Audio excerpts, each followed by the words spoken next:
Some children are not abused. They are not shouted at. They are not hit. They are simply not noticed. No one asks how they feel. No one responds when they cry. No one stays emotionally present. And psychology tells us this kind of silence can shape a child for life. We will explore the psychology behind a neglected child through science, real emotional patterns, and insights from child psychology. Neglect does not always look dramatic. Sometimes, it looks very normal. Parents are working. Food is on the table. School fees are paid. But emotionally, the child is alone. Child psychologist says emotional neglect happens when a child's feelings are consistently ignored, minimized, or not responded to. The child learns that emotions are unsafe, unimportant, or inconvenient. Unlike abuse, neglect is what didn't happen. Comfort that never came. Questions that were never asked. Feelings that were never named. Childhood emotional neglect is often defined by omission rather than commission.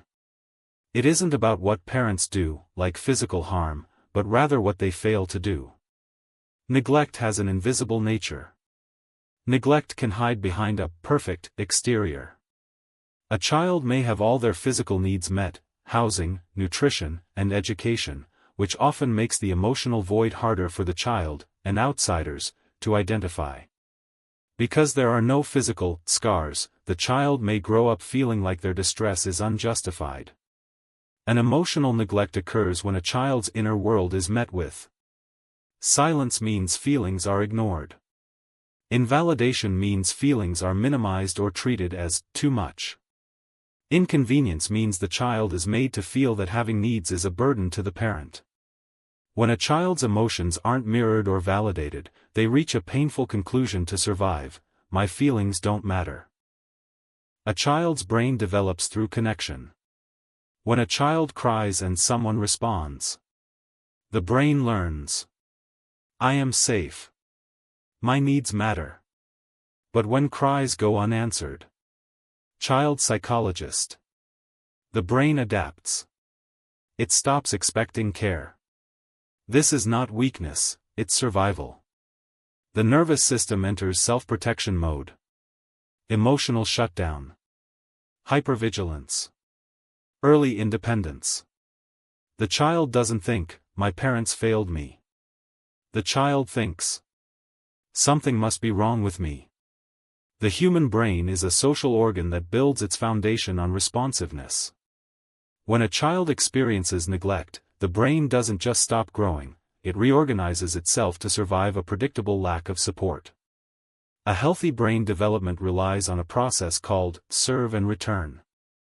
Like a tennis match, a child serves, cries, babbles, or gestures, and the caregiver returns the interaction, comfort, eye contact, or words. The psychologist makes a crucial point: these changes aren't damage in the traditional sense, they are adaptations. The brain's amygdala, the fear center, becomes overactive. If the world isn't safe, the child must constantly scan for threats. To protect against the pain of rejection, the brain mutes its emotional responses. This is often seen as a flat effect or appearing stoic or cold. One of the most damaging aspects of early neglect is internalization. Because children are egocentric by developmental necessity, they cannot comprehend that a caregiver is incapable or unwell. Instead of seeing the caregiver as the problem, they conclude they are the problem. They thought that, if I were good/quiet/better, they would love me. This creates a core identity of toxic shame, a deep-seated belief that one is fundamentally broken or unworthy. Attachment is the emotional bond between a child and caregiver. Neglect disrupts this bond. Child psychologist says, neglected children usually develop insecure attachment styles, anxious or avoidant. Anxious attachment is fear of abandonment, approval seeking, overgiving. And avoidant attachment is emotional distance. Discomfort with closeness, like I don't need anyone mindset. Both are driven by the same fear. If I get close, I will be ignored again. When a caregiver is physically present but emotionally unavailable or inconsistent, the child must find a way to stay safe within that relationship. These attachment styles are not personality traits, they are protective strategies that the child carries into adulthood. The emotional bond mentioned is the child's primary source of regulation. When neglect occurs, the child's nervous system must choose between two suboptimal paths to keep the caregiver close or minimize the pain of their absence. The caregiver's attention is often inconsistent, sometimes they are there, sometimes they are cold or absent. The child learns that to get their needs met, they must turn up the volume. Child thought that, if I stay close and keep them happy, they won't leave me. People-pleasing, constant need for reassurance, and a high sensitivity to a partner's moods. They often overgive to prove their value. When a child learns that expressing needs leads to rejection or further neglect. To survive, the child turns down the volume on their emotions. The internal logic is, relying on others is dangerous. I am the only one I can trust. There is another insecure style often found in severe neglect or trauma, disorganized attachment. This happens when the caregiver is both the source of fear and the only source of safety, leaving the child's brain in a permanent state of fright without solution. Children learn who they are by being emotionally mirrored. When a parent says, "I see you're sad. That makes sense." The child learns emotional language. But neglected children are not mirrored. Child psychologist says, they grow up emotionally confused. They feel something, but can't name it. As adults, they say, I don't know what I feel. I feel empty. I don't know what I want. This isn't personality. It's developmental deprivation. A concept often called the echoless chamber. In a healthy childhood, a parent acts as a biological mirror.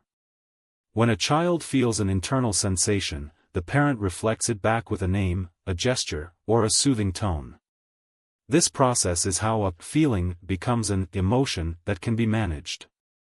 When that mirror is missing, the consequences are profound and structural. Mirroring is the translation service for the human soul. When a parent says, "You're frustrated because that tower fell," they are providing the child with a neural map. The child connects the racing heart and hot face to the word frustrated. And they experience the same racing heart and heat, but without the label. It remains a raw, scary, and nameless physical sensation. The emotional confusion mentioned by the psychologist is often clinically referred to as alexithymia. It's the inability to identify and describe emotions in the self. Because they lack a map, these adults often experience emotions as physical ailments, headaches, stomach pain, or fatigue, rather than feelings. When a person isn't mirrored, they don't develop a solid sense of self. If no one looked at you and told you who you were, you feel like a ghost in your own life. The transcript notes that these adults don't know what they want. This is because emotions are our internal compass. If you cannot feel your emotions, you cannot feel your preferences. It is not a personality flaw. The most powerful line in this segment is, "This isn't personality. It's developmental deprivation." This shifts the narrative from, "I am a boring or empty person," to, "I was never given the tools to build an internal library." Just as you cannot read if no one ever showed you letters, you cannot know yourself if no one ever reflected you back to yourself. Healing the identity. In therapy, the process of healing this involves reparenting or remirroring. An adult learns to observe their physical sensations and slowly give them names, essentially building the library they were denied as a child. When expressing emotions leads to no response, the child adapts by stopping expression. Crying feels embarrassing. Needing feels unsafe. Vulnerability feels dangerous. Child psychologist says. Suppressed emotions don't disappear. They go underground. Later, they show up as anxiety, numbness, sudden emotional breakdowns, unexplained exhaustion. The safety mask adaptation was a lifesaver in childhood. It kept the child from being further rejected. However, in adulthood, this mask becomes a cage. It prevents the very connection and intimacy that the person actually needs to heal. The underground life of feelings. When a child's environment treats their emotions as noise or a nuisance, the child performs a high-stakes psychological trade. They sacrifice their authenticity to maintain their attachment. To a neglected child, an emotion is a bad investment. If crying results in no comfort, the brain views crying as a waste of biological resources. The child learns to disconnect the feeling from the showing. They may feel intense terror inside while remaining completely stone-faced on the outside. Because vulnerability was met with silence, the brain begins to associate needing others with humiliation. This is why many adults who were neglected feel a deep sense of cringing or embarrassment when they find themselves needing help. The psychologist's point about emotions not disappearing is crucial. In physics, energy cannot be destroyed, only transformed. The same applies to emotional energy in the nervous system. When emotions are suppressed, they manifest in the body as chronic physiological stress. The suppressed energy stays in the body as a low-level. The sudden emotional breakdowns mentioned are the result of the system finally reaching its limit. When the underground storage is full, a minor modern-day stressor, like a broken dish or a late email, can trigger a massive release of old, stored-up pain. The cost of the safety mask was a lifesaver in childhood. It kept the child from being further rejected. However, in adulthood, this mask becomes a cage. It prevents the very connection and intimacy that the person actually needs to heal. Neglect teaches one powerful lesson. Don't rely on anyone. The child becomes emotionally self-sufficient too early. Child psychologist says. Hyperindependence is not strength. It's a trauma response. As adults, they hate asking for help, feel guilty resting, struggle in partnerships, carry everything alone. They appear strong, but inside, they are tired. In a society that values self-made individuals, this trauma response is often mistaken for a personality strength, when it is actually a defensive wall built to prevent further disappointment. When a child realizes that no one is coming to help, they have no choice but to become their own parent. This is often called parentification or precocious development. The logic is, if I am the only one I can count on, I must be invincible. The cost of this is the child skips the developmental stage of healthy dependency, which is necessary for learning how to trust and collaborate later in life. For many survivors, help feels like a trap. They fear that if they accept a favor, they will owe something they can't pay back, or that the help will be used as a weapon against them later. And because their value is often tied to not being a problem, resting feels dangerous. If they aren't doing or producing, they feel they have no right to exist or take up space. Hyperindependence acts as a barrier to true intimacy. In a partnership, intimacy requires interdependence, which is the ability to lean on someone and let them lean on you. Partners of hyperindependent people often feel shut out or unnecessary. And because the hyperindependent person carries everything alone, they eventually burn out and feel deep resentment toward others, moving from "I can do it all" to "I am strong enough to be seen in my need." It provides a comprehensive look at how neglect reshapes the brain, the identity, and the way we love. The neglected child grows into an adult who unconsciously recreates familiar emotional patterns. They may choose emotionally unavailable partners, overgive to earn love, feel unsafe in healthy relationships, confuse intensity with intimacy. Child psychologist says. The nervous system seeks what it knows, even if it hurts. This is not self-sabotage. It is unresolved attachment pain. Compulsion to repeat, a concept that explains why survivors of neglect often find themselves in adult relationships that mirror their childhood loneliness. It highlights the biological truth that for a traumatized nervous system, familiar feels safer than good. The phrase, "the nervous system seeks what it knows," is the key to understanding why neglect survivors often bypass healthy partners in favor of emotionally unavailable ones. If you grew up having to earn love from a distant parent, your brain views a cold, distant partner as a challenge it finally knows how to solve. A healthy, available partner can feel boring, or even suspicious to a survivor. Because there is no chase or crisis, the brain doesn't register the chemical rush it mistakes for love. When a person has been neglected, they are often starved for connection. This leads to a dangerous confusion between two very different experiences. Intensity, the spark often driven by anxiety, uncertainty, and the highs and lows of an inconsistent partner. This feels like chemistry, but is often just the nervous system being triggered. Intimacy, the glow built on consistency, safety, and being truly seen. To a neglect survivor, this can feel terrifyingly vulnerable, leading them to push it away. The survivor feels that they are not inherently worthy of love just for being. Therefore, they must be the most helpful, the most productive, or the most self-sacrificing partner to ensure they aren't abandoned. Healing does not begin with fixing yourself. It begins with recognition. Child psychologist says, "The neglected child inside you needs validation, not discipline."